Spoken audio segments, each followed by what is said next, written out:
Hello everybody, it's me Anthony. Today I'm going to be releasing the video about the new GTA Online update, but first I'm going to talk to you guys a little bit about me. This is my first video on my new channel. I'm not a YouTuber, I have plenty of old channels, but ones without my face. You can look up Castro Games or XX26Killers26XX. I've done YouTube walkthroughs before. I used to have another channel when I was like 10 years old. I made terrible music and I got 1 million subscribers, and I uploaded a music video for Puff Daddy and it blew up. They took the video down and they removed my channel years later due to copyright strikes, but it is what it is. Anyway, we're talking about this new update. It's the Cayo Perico update for GTA Online. Now, Rockstar's been doing a good job recently with paying a tad bit of attention to this game, because they haven't really released much of an update since the casino heist and casino update last summer of 2019. But this year, we're going to get the biggest update we've ever had for the game. Now, Rockstar, in conjunction with this, they set up this heist thing where if we all smash this record number, we're all going to get a free car in December. It looks like we've pretty much hit the number. We've all done a great job. The whole community has. We've all took in our fair share. I've done a couple of heists recently. The new map looks like it's going to be a remote island off the coast of San Andreas. Looks like you're going to use a lot of surveillance equipment. It looks like it's going to be a pretty big score if they're putting that much work into it. But the thing that bothers me about this update is that Rockstar is touting it as the biggest update yet. But why in 7 years are we finally getting an expansion to the game? After 3 generations of consoles. I bought this game on the Xbox 360 in 2013. Now, the PS5 just came out this week on the Xbox Series, so it's a little ridiculous that after all this time we still didn't get a single player DLC. We get this big island update. Rockstar is playing itself off with this attitude like, you know, you guys should be thankful that this is what you got.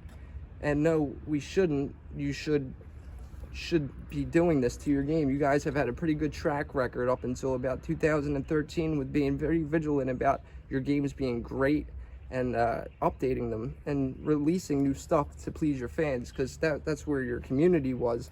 But now it seems like Rockstar's decided to chase the dollars, and that seems like it's coming from the top up. It seems like that's coming from Take-Two Interactive, and it looks like it's pushed the top players of the Grand Theft Auto franchise out the door. Founder Dan Houser and Leslie Benzies both left the company in the past 2 years.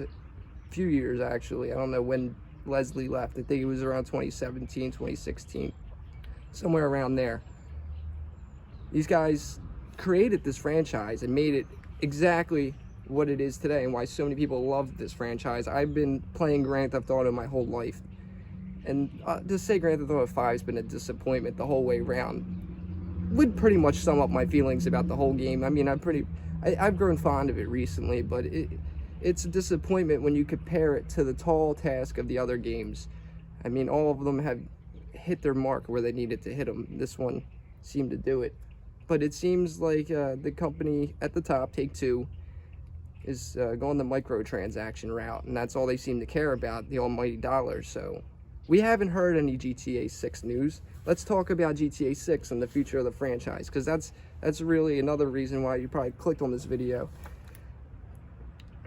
I don't know who else is saying this on the internet, but I'm going to be the first one to say it. It probably isn't happening. That game's probably not going to happen. I mean, and if it does happen, it's going to be an utter disappointment. You could see that they're chasing the dollars, GTA Online. We would all like a new game, but I don't think it's going to happen. You had Leslie Benzies left. Dan Houser left. All right? Now, I'm not Mr. Boss for the win. That guy's a loser selling clickbait for YouTube revenue money to his fans. He needs those GTA 6 rumors to keep his channel going, otherwise nobody's going to watch him. And I can guarantee that, because that guy, listen, I got a lot to say about the guy, so take 5 seconds out of your day to listen what I got to say about him. He's batting 0 for like a million on his leaks, all right? Maybe he gets 1 or 2 right, but the guy is literally less than 1% right. And if you watch his videos, they're 20 minutes long, and there's probably only 25 seconds worth of real information in them. Do not watch his videos if you want real information, because he's going to lie to you. His channel depends on it. Mine does not. I'm going to tell you the truth. The game's probably not going to happen. It should have happened by now. They should have already been working on it. And then, you know what? Maybe they are. But all the turmoil that's going on at Rockstar Games, I don't see how this game comes out and and is what we expect and what we want, or is up to par with what we need. And it's just a shame because you've seen where they were going with their whole Red Dead 2 with the button, and you get to talk to the people, and it'd be really cool to see Grand Theft Auto go in that kind of direction, but I really don't see it happening. Now, Benzies is somewhere else making this game called Everywhere. They just got hooked up with the Unreal Engine.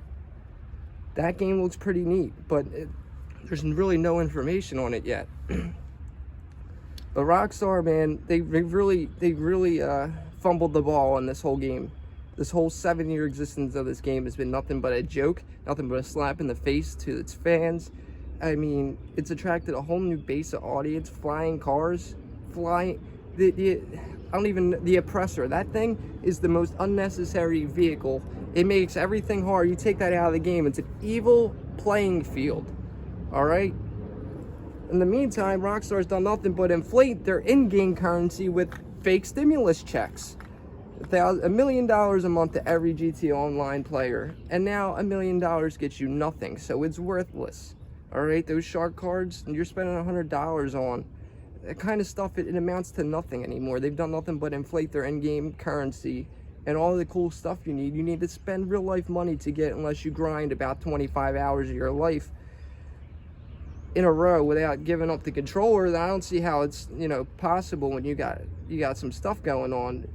It's just, I know people get this stuff, but the Rockstar, if you sit here and you think that they care about us, then you're wrong. And you think that they're going to release another Grand Theft Auto 6, then you're wrong. And I don't want to be a negative Nelly. I care very much about the future of this game. I'd like to see it come back to Vice City, maybe Liberty City, or maybe put, Philadelphia's put itself on the map for being a little ridiculous the past year. Maybe that could end up on there too. I love Philly. It's what it is. I would love to see that map represented in that game one day, but it's never going to happen. I'm realistic about that. I just don't think this game's going to work. I don't see how it can work. Even Dan Houser said back in 2018 when they were releasing Red Dead, he said, I don't know how this game could work today with this political climate. And you know what? It's only gotten worse. It's only gotten worse. I don't see how Grand Theft Auto 6 is going to come out. I just don't. And I don't see the future in the series. I think it's all done. And I think most video game companies, they only care about the dollar anymore, and they're going to do everything to maximize it. So with that, have a good day.